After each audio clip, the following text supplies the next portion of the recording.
আসসালামু আলাইকুম এভরিওয়ান, আশা করছি সকলে অনেক বেশি ভালো রয়েছেন।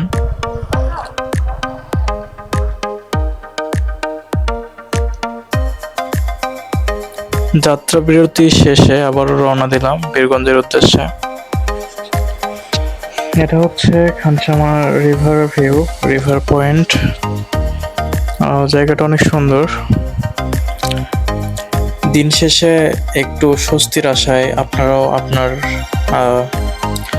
আত্মীয় স্বজন অথবা প্রিয়জনদের নিয়ে চলে আসতে পারেন।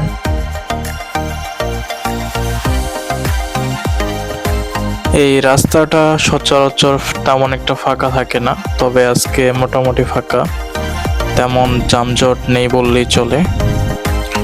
তো আমরা সামনে থেকে দেখে নিব যে যানজট পাই কিনা।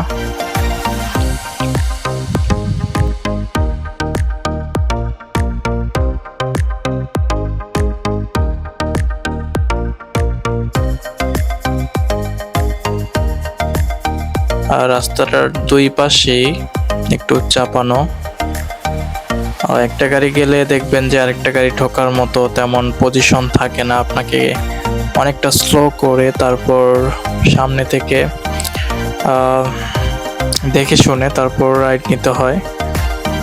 তো আপনারা যারা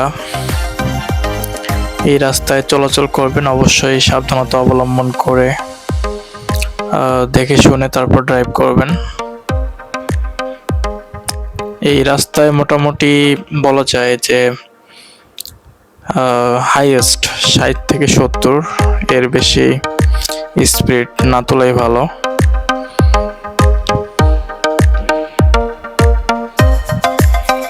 তবে মাঝে মাঝে একটা বিষয় আমি এই রাস্তায় নোটিশ করি যে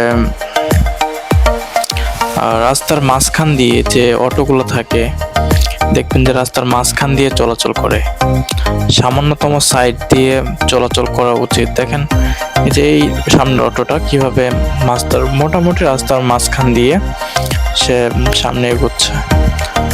তো পিছন থেকে একটা গাড়ি এসে হরেন ব্যতীত তাকে সাইড করা পসিবলই নয়। যাই হোক, আমাদের সোনার বাংলাদেশ।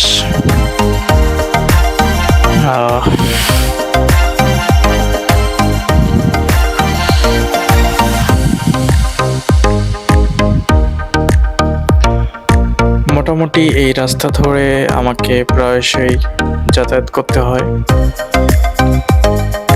তো বিগত কয়েকদিন আগে 2 থেকে 3 দিন হবে মেবি একটা অ্যাক্সিডেন্ট হয়েছিল।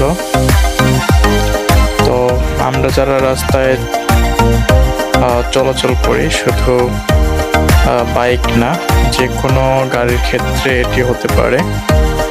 অবশ্যই সাবধানতা অবলম্বন করেই নিজেকে সুরক্ষিত রেখে ড্রাইভ করা উচিত।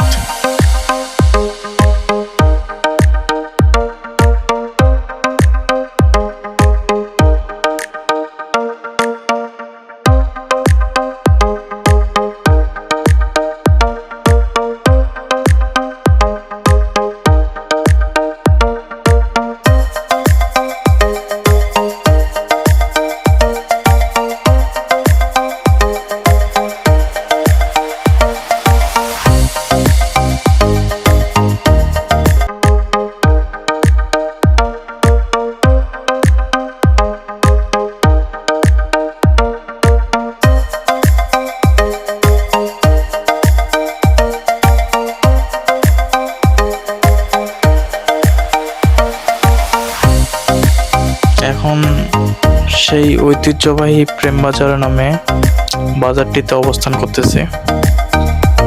জানি না এই নামটি কেন দিয়েছিল বা কারা রেখেছিল, তবে নামটা অনেক সুন্দর, মোটামুটি ভালো লাগার মতো একটি নাম।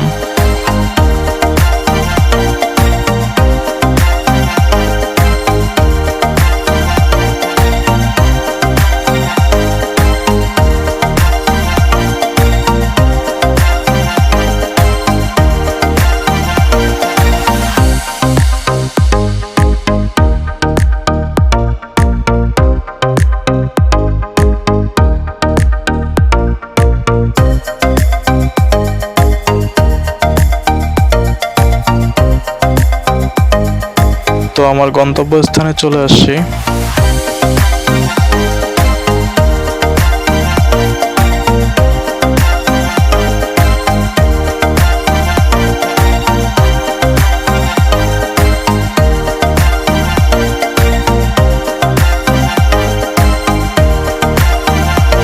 দুই চাকার গল্পের সাথে থাকার জন্য আপনাকে অসংখ্য ধন্যবাদ।